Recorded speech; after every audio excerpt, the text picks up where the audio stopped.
Wine tasting 2.0, question mark. Is it a good idea? Yes or no? We'll see that further down. Every wine is civilization. And civilization, it's everything about passion, about patience as well, about knowledge, about experiment, about history. Every wine starts in the vineyard. And I really do, I am a winemaker. I am also an MBA graduated. And to me, every wine starts in the vineyard. I decided to become an agriculture because I do believe that we have to bring sustainability also through the wines we drink. We run our vineyard from an organic point of view as well as a biodynamic point of view. And I do believe that sooner or later, everything we will eat or drink will be grown such way. What matters when talking about wine tasting is find your own style. There is no right, there is no wrong. Here you have a Picasso and you have a Fragonard. It would be pretty stupid to say I love Picasso and I hate Fragonard. So wine is the same thing. Find your style and help communicate what your style is will be the key to wine tasting. 2.0 in wine is developing with the likes of the sort of TripAdvisor for wine. So it's pretty basic, tons of statistics, but pretty stupid statistics. For instance, this one adds the ranks a wine can get, except that the ranking is given by tasters, and some tasters love sweet wines and others love dry wines, so you get an average of those two. What does it mean? Nothing.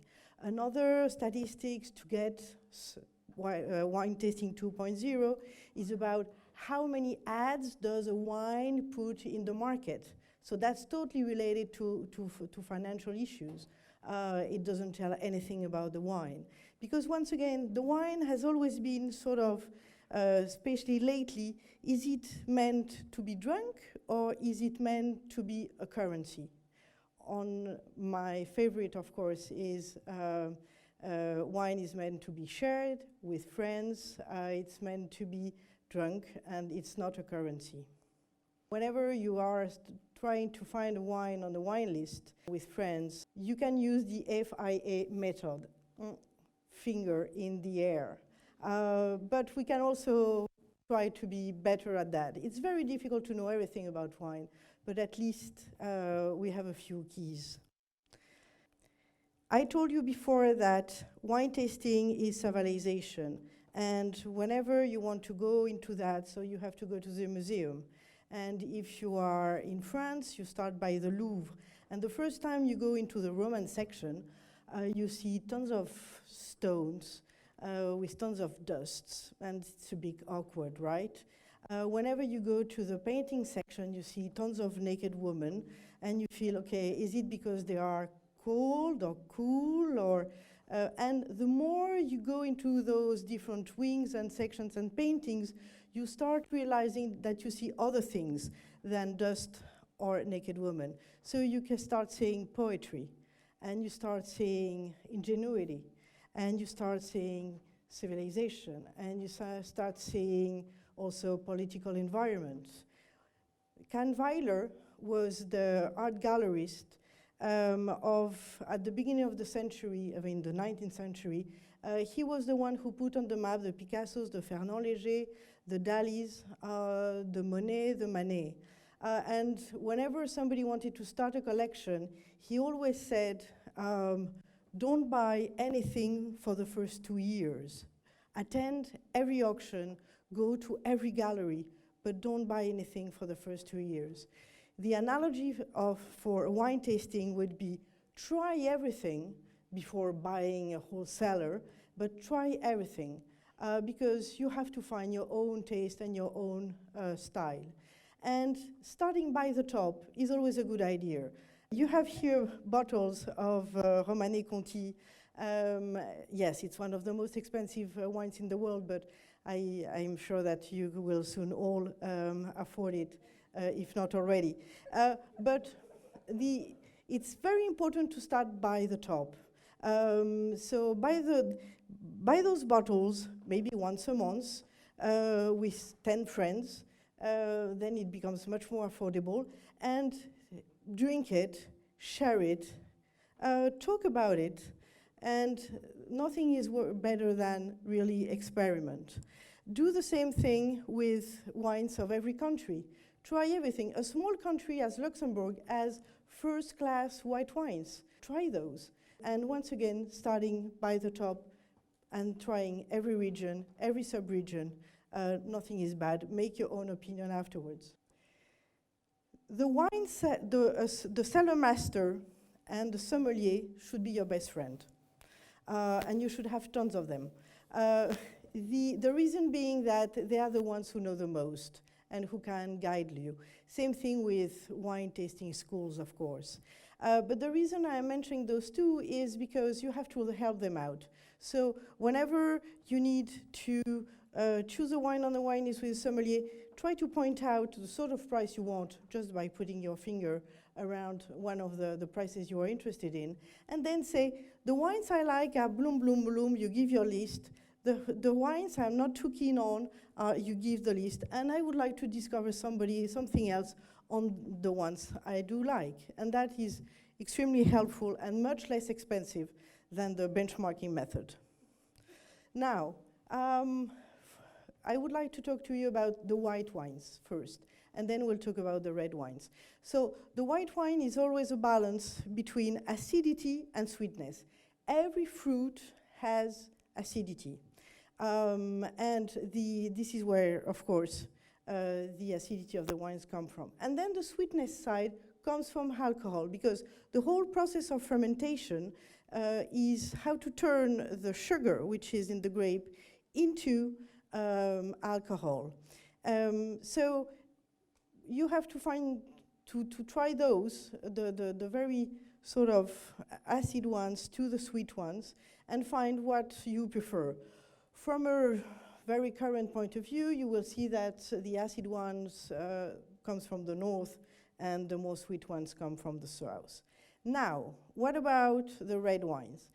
You add the tannins. So a red wine is made, most of the grapes of red grapes are white inside, but the color comes from the skin and the seeds, and that's the tannins, and that's the secret of good health, and this is what comes from the Roman diet, the Mediterranean diet, etc. So, but tannins can be harsh or velouté. So when they are harsh, is on your tongue, it's like feeling like wood, and it often goes with high level of alcohol. And then you have those velouté, so it's not that harsh. And if you really want to know what a high tannic, or what a tannic wine is, you take any of the Robert Parker 100 scores, and you will see what it is. Now, what is a good wine? And afterwards, we'll see what is a great wine. A good wine is a wine with equilibrium, with clean aromas, because the clean aromas come from an healthy fruit. It's like for any strawberry tart. A strawberry tart made with rotten strawberries will not be as good as if the strawberries are clean. So really going back to the vineyard and getting the most healthy fruit leads to a good wine. Then a good length and a good aftertaste. You don't like those wines who drop you in the middle, right? Drinking a wine is a beginning, a middle, and an end, and you want that to be smooth and long. And most good wines are made with proven techniques based on the Bordeaux University research of the 80s, and everywhere in the world you can make a good wine. Now, what is a great wine?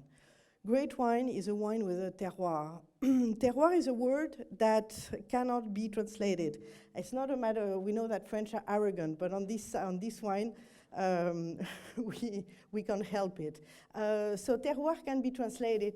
It's a sort of mystery which is a mixture of climate, of soil, of geology, but not only.